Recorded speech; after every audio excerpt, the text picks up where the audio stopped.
wouldn't it? If it was Trevor Gopher, that would be the perfect name. Exactly, yeah. Oh, my gosh. Sounds like a Browns executive, doesn't it? What else do we got? That is it. Unless you guys really want to talk about free agents, but it doesn't sound like you do. Well, I would be interested to know who are the free agents who are actually going to get to free agency. Because that's what I was trying to do. Like it seems like right now the top 9 aren't. Hunter Henry's at 10. Well, I have no idea why Nick and James put you off that, but I was right behind you. Perfect. Hunter Henry's at 10, Neil. Does he reach free agency? Well, I'd like him to reach Washington. I think there's a lot like of teams any tight ends to reach Washington. Well, the problem injury-prone tight ends, great place.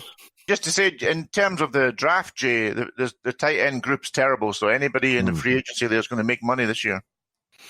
Brandon Scherf, will he reach free agency? I think so, yeah. Well, then there's your first one at number 11. Shaq Barrett at 12. Will he make free agency? I'd like to see him drug tested. Someone's going to overpay. Wow.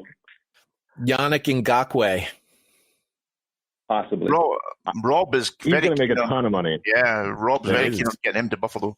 I think there's a few teams. It's like Buffalo. I think Indy has a ton of money. The Jets probably still have some because, again, still talking about the 30% rule. I mean, if really your cap flexibility is what you have available this year, there's certain of these teams I think can rake in 3 or 4 of these guys in the top 20 if they really want to. And so that's, Ngakoue, I think some of these guys are going to make a ton of money. Yeah, you're right, Nick. Ngakoue is going to make a boatload, isn't he? The top teams with cap space are the Colts, the Dolphins, the Bills, the Buccaneers, and the Cowboys actually have $79.5 million despite that big contract that they gave Zeke, which is why I do think they do have enough to sign those 3 free agents. Yeah, who have they got? Zach and Amari and Dak, Amari, and Byron Jones. Yeah, there you go. That's enough to sign those 3. Ngakoue is only 25. That's amazing. He seems to have been around for ages.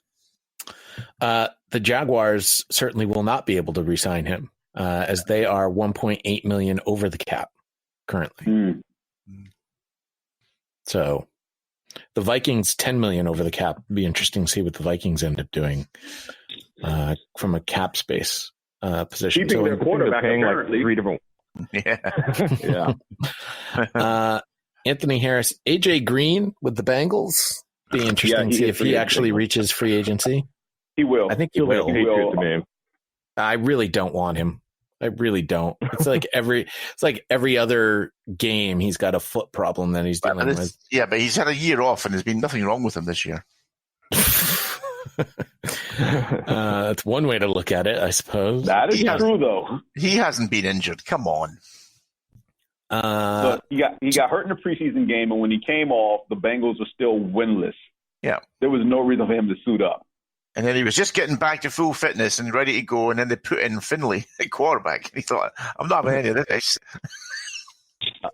Gee, my foot really hurts, Captain. Chris Harris, 31 shutdown slot cornerback. It's going to make way too much money, right? I think one guy I'd like to pick up there, Jay, you've skipped across him there, is number 25, Joe Tooney, who I never got to him. They skipped across. I'm only on number 16. Oh, I'm way ahead of you. Sorry. Yeah, you're way down to this guy. I was just. Harris is interesting because he's I guess he's best in the slot, but the way the Broncos have always played him is that in 2 cornerback sets, he's still their outside number 2 corner, or even their number 1, really. He still takes on the top target, and then he just moves inside when they go to 3 or 4 corners. And I think he's kind of an underrated guy. He's been solid there for a long time, and I don't know. I mean, I think he might make a ton of money, but just that position, the fact that he's better inside, I think people undervalue those guys. He's 31 really as well, no? Yeah. Yeah. I mean, it wouldn't be a long-term deal, but no. See, Nick, I thought when you were saying that, I thought you were speaking about the guy a couple of places down the list in James Bradbury, who I don't understand why he's number 18 on this list. He should be much higher, no? He's a really good player. probably the best free agent corner. I mean, other than Byron Jones. I mean, yeah. I mean, Bradbury. he's pretty even with Byron Jones. I mean, Bradbury's had some good seasons with Carolina. I think he's a good corner. Jadeveon Clowney, overrated, but does he stay in Seattle? Does he make it to free agency? He probably hits free agency. That's a good player. The Jets have told Robbie Anderson they want him back. Then there's Corey Littleton, Eric Armstead, Dante Fowler. Armstead will make money. Yes, he will. Yeah. And now I will pause here because as we talked about earlier, probably about an hour ago, about linemen, maybe 3.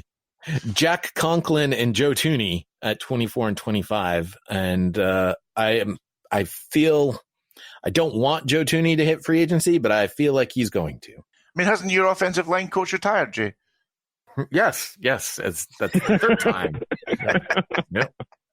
Still retired. I think both those guys are going to make big money too. I mean, we have seen some giant O lineman contracts these last couple of cycles. I mean, there's now several O linemen in the league that are making over $10 million a year, and I think the scarcity of good O linemen in this league has gotten even worse. And so, again, one of those teams with cap room, I think they might double dip and bring in 2 big free agent, linemen like that. I mean, I don't know that the Colts necessarily need it, but the Bucks probably do. I mean, it'll be interesting. Those guys are going to get paid.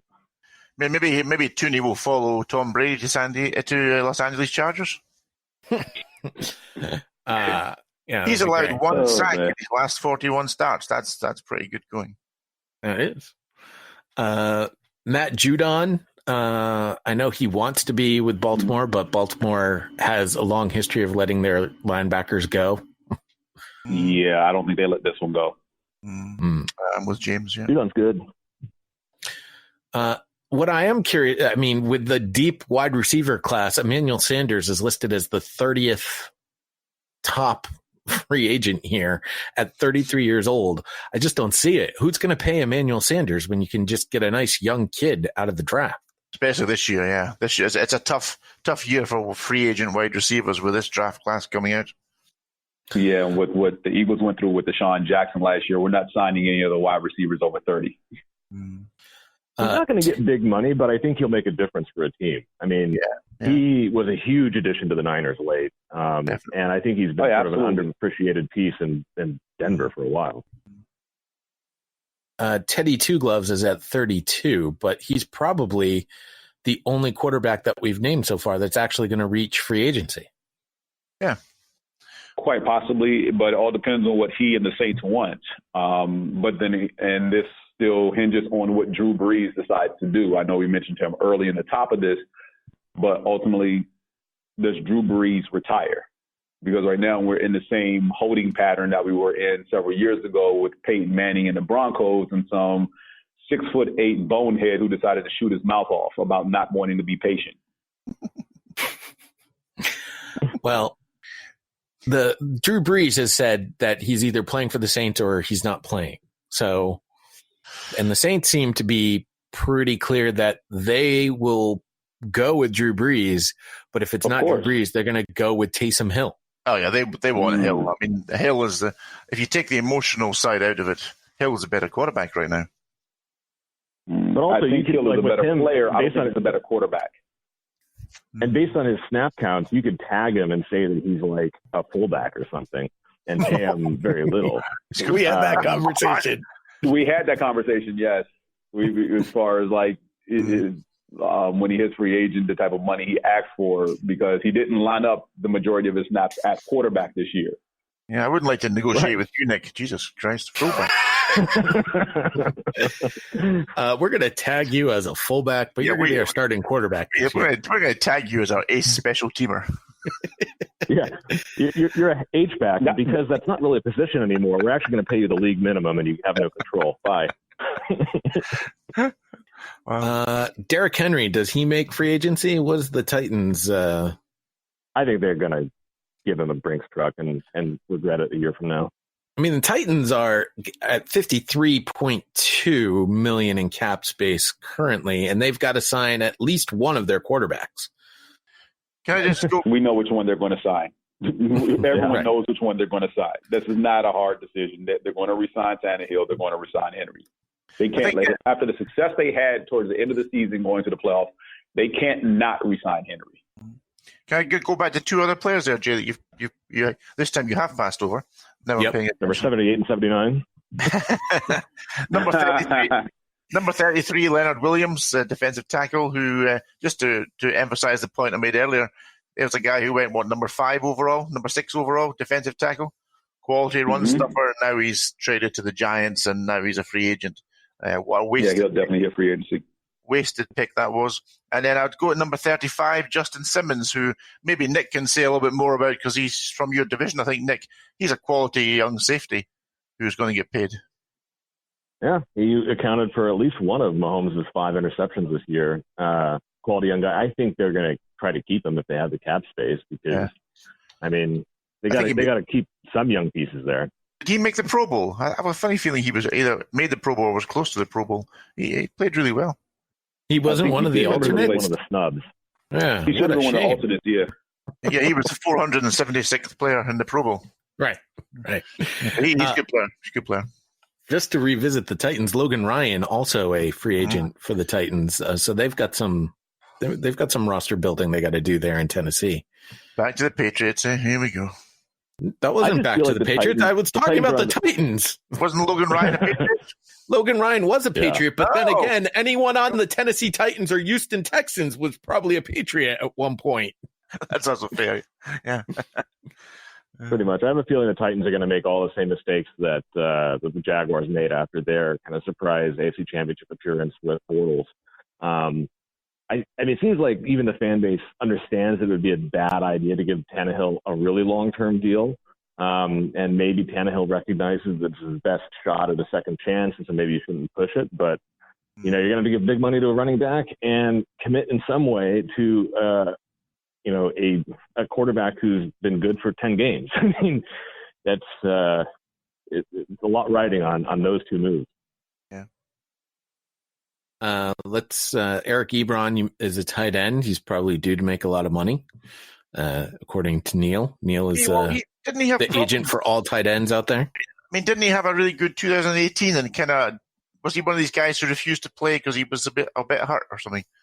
Something like that. It was something like that, wasn't there? Something weird with him going on. Let's throw Rob a minor heart attack here with some Bills in Jordan Phillips and Shaq Lawson. Are those both rotational guys?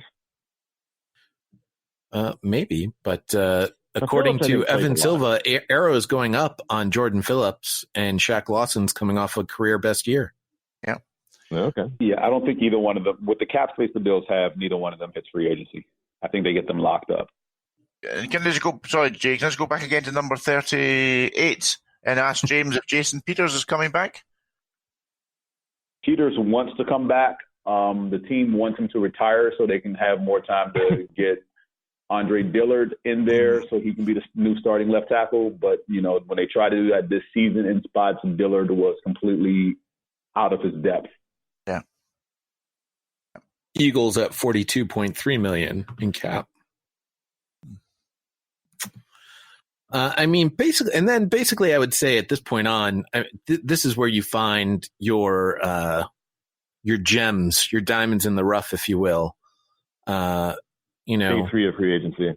Yeah. Right. Signing a Jason Pierre-Paul, for instance, who can, throw you 8.5 sacks in 10 games. I'd love to have him. Yeah. Kendall Fuller's on that list, is he? Kendall Fuller is right here. Again, a slot corner, but I mean, the slot is an important position. Slot corner is an important position these days as slot wide receivers are becoming more and more and more. I've got a green jersey with Fuller's name on it. Good player. There's also a notice there, Jay, a disappointing player, ho-hum Clinton Dix. Sure. We can throw him in there. Brashad Perriman probably made himself a bunch of money there at the end of the season. Mm-hmm. Although, like you said, Neil, it's going to be tough for these wide receivers to make any sort of money with the draft class coming in. Here are two interesting names that are catching my attention. 69, Vic Beasley. 73, Gerald McCoy.